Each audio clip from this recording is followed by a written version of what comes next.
Fuckers. My idea for PLD was to have just a basic, you could do the circle logo with the L sitting beneath the circle of the P and then the D sitting on the shelf of the L with the circle around it, or you could just have a basic PLD on the bag and then you have McGregor's signature on the bottom of the bag with a copyright symbol, right? So it's not so obvious, it's more hidden, it's not as because like not everybody likes McGregor, and it's not supposed to be showing off his name as much, but it's on the bag somewhere. You know what I'm saying? That's sort of an old school underground thuggish title. You know what I mean? Performance League design. The McGregor trademark on the bottom. For the on the bottom of the tie bag or boxing bag, the classic Conor McGregor tie bag or boxing bag.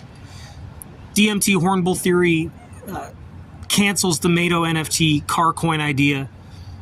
Mato and Tefrio remains within the 5th MDO Ergs ass can. The 5th MDO Ergs ass can is just a binder basically full of flops and failures in the build-up to finding Meckley the Batmobile. Right. And so, as far as Mato and Tefrio being a 3D car show of sorts, with the DMT Hornbull theory advance, and it's called Hornbull because it's an oxymoron in that way. It's like what we knew, but it wasn't fully described, right? Enough to strike fear anyway. And so, Mato and Tefrio as a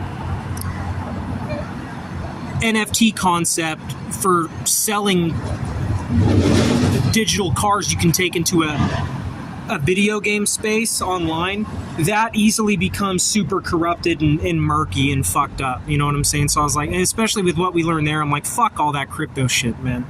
Who needs it? I don't fucking need it, right? I'm here to make real money. And so Mato and Tefrio is going to be a huge box of very nice custom artist signatures of goofy cars that could never drive on the street as a further stock backing for Meckley, right? That's just a clever thing, like a cool little thing to have to further give Meckley values, to have all of those custom artist signatures in our binder as well. Because I try to make these things fun, just like this now, like with Dobreo MacJack, right? So people have to understand, Dobreo MacJack ain't no fucking store you go to. That's not a place that people go to. That's a factory, is Dobreo MacJack. Only. You don't go there to, like, it's not open to the public, right?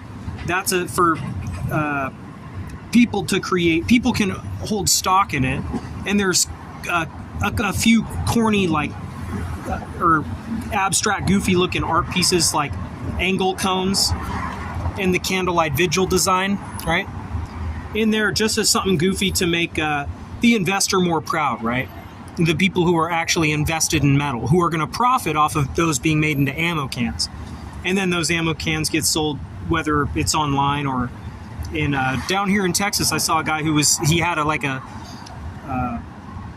one of those mobile home buildings, and he was selling ammo cans and shit like it, shit pertaining to that, like gun supply shit, like ammo can stuff, but not guns themselves. He was selling them in a small house, basically, down here in Texas. So that's the story on Dobreo MacJack, is that's a factory where there's a bunch of metal, and then there's some statues too for the proud, excited investor who's all into new, cool, shit like that. Like doing the space shit or for fun and that other kind of shit. You know what I'm saying? But that's where we're at. Hornbull theory cancels the NFT car coin thing. Mato and Tefrio remains within the 5th MDO ASCAN. All of those binder pieces, the failed concepts, we're going to make really dumb-looking abstract car design, Salvador Dali-esque, on paper with pen. just as something fun to have within our binder, something for people who are involved, like the people who have the luxury of being involved in the company, get to check out those drawings.